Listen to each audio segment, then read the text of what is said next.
So now if you check this layout now, this one now is protected.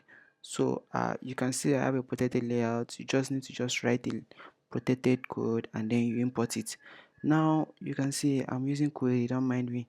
And then you can see this is the token, right? I'm bringing out the token, and then I'll first check for the token if the token is available.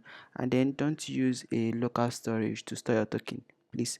Always use a secure storage so that this is shipped together with your is shipped together with your application. So if local storage, now somebody can just penetrate it and see how it is.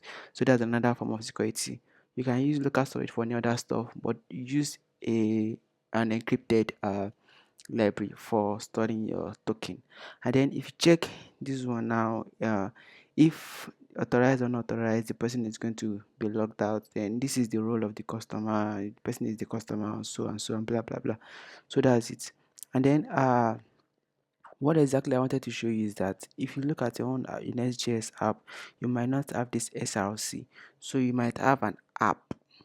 So it's definitely better to start with app. Unless I also might confuse you, but you might start with that, but it's still the same thing. So now if you now check this one now, you will see that inside the app now definitely I have a layout. So this is a landing page for you automatically. This is where you design your landing page, and then this is the layout. If you are using a login stuff, you need to protect it. And then let me show you how it works. Now this is a now let me log in. Let me check the app. This is the app.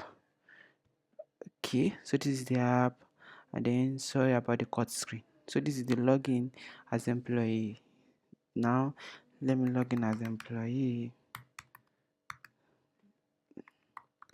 So let me log in as employee, and then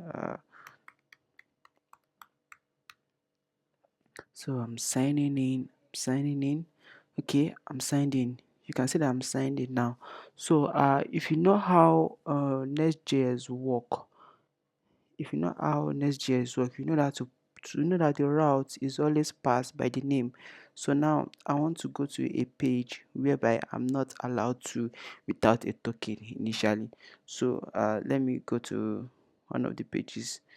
Okay, so this is the dashboard right there. So let me go to this report and see. So now I'll open that tab, the tab that does not have this authentication.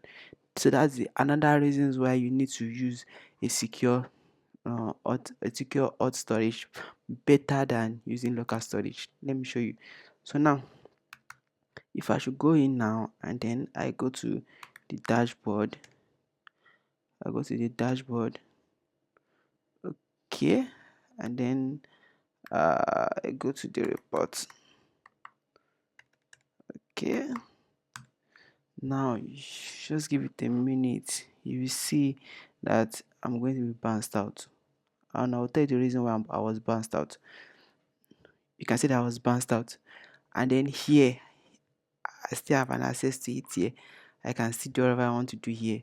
But here I was bounced out. Why? Because I'm using secure storage here. Because I'm using this exactly secure storage here. Assuming I'm using local storage to store the token, I can just open different tab and start logging in any app. So that's how it works. So it's better to secure, especially if you are doing something like a money aspect stuff. You need to find a very critical way to like make sure that nothing happens or it's your back or you don't run to lost.